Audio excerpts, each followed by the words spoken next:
Le Seigneur a depuis quelque temps mis sur mon cœur le message de ce livre de Néhémie.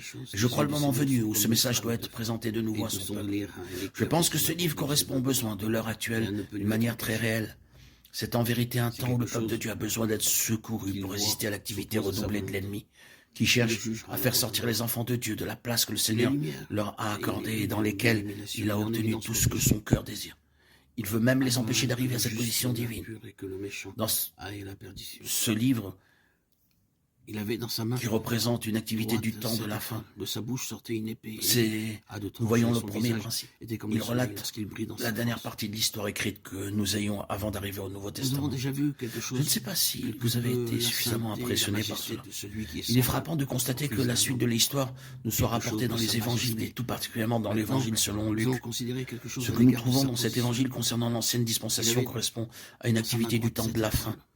Le livre de Néhémie représente ce que Dieu fit à la fin de cette dispensation et nous fait donc comprendre ce que doit être l'activité de Dieu dans ces derniers temps. Il nous montre ainsi les choses que le Seigneur a accomplies en cette période. La seconde chose qui accompagne la première, c'est que du commencement à la fin, le livre de Néhémie se rapporte à la venue du Seigneur. Luc introduit immédiatement le Seigneur Jésus que nous trouvons dans le temple entouré de ceux qui représentent le reste, le résidu, ceux qui sont passés de l'ancienne dispensation à la nouvelle pour poursuivre le témoignage. Ce témoignage était représenté par un très petit nombre de personnes lorsque parut le Seigneur Jésus. Simon et Anne et quelques-uns attendaient la consolation d'Israël, le Christ du Seigneur. On les trouve dans l'évangile de Luc auprès du Seigneur. Et comme ce récit est le premier fragment de l'histoire que nous ayons après celui de Néhémie, nous voyons que le lien qui unit ces deux livres est la venue du Seigneur.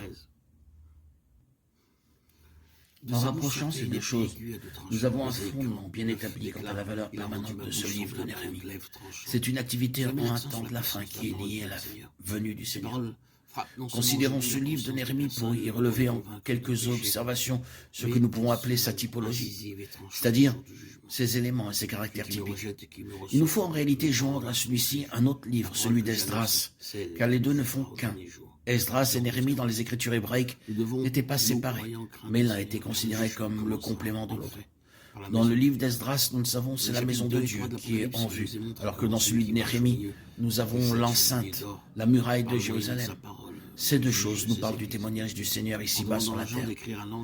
C'est dans le livre d'Esdras qui introduit cet ordre. La première action dans l'ordre des choses se rapporte au rétablissement de l'autel, du grand autel sur ses fondements, et établir l'autel sur son emplacement, Esdras 3.3.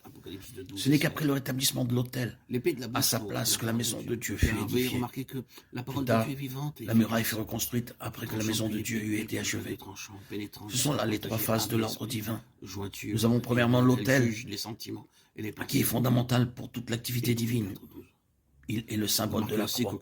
Ensuite vient la maison, qui est le type de l'Église. Elle ne peut être édifiée que lorsque la croix est bien positionnée et dispose de toute sa place. Il est important que nous percevions l'aspect de ces choses en même temps que leur ordre. La maison est présentée dans le sens que Dieu lui donne, quant à ce qu'elle représente pour Dieu et pour ce qu'elle est en elle-même.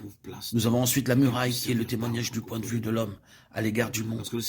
C'est ainsi que nous est présenté l'ordre et l'aspect des choses. Reprenons-les dans leur ordre, l'autel ou la croix qui est